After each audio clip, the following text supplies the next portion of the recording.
At ayun ang mga pare ko umorder ako ng flashlight sa TikTok. Ito yung flashlight na lumiliko pag malakas ang hangin. Ito yung flashlight na rechargeable, pwede kahit malakas ang ulan. At napakatindi ng liwanag dito. Tara, subukan natin sa labas. Ito yung flashlight natin, subukan natin. Madilim na. Ayan o, tingnan nyo.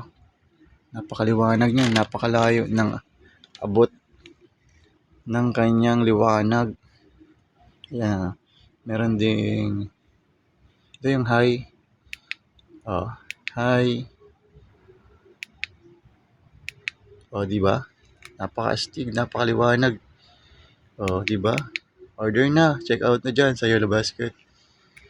Para parehas yung flashlight natin na lumiliko sa malakas na hangin. Joke lang, buko.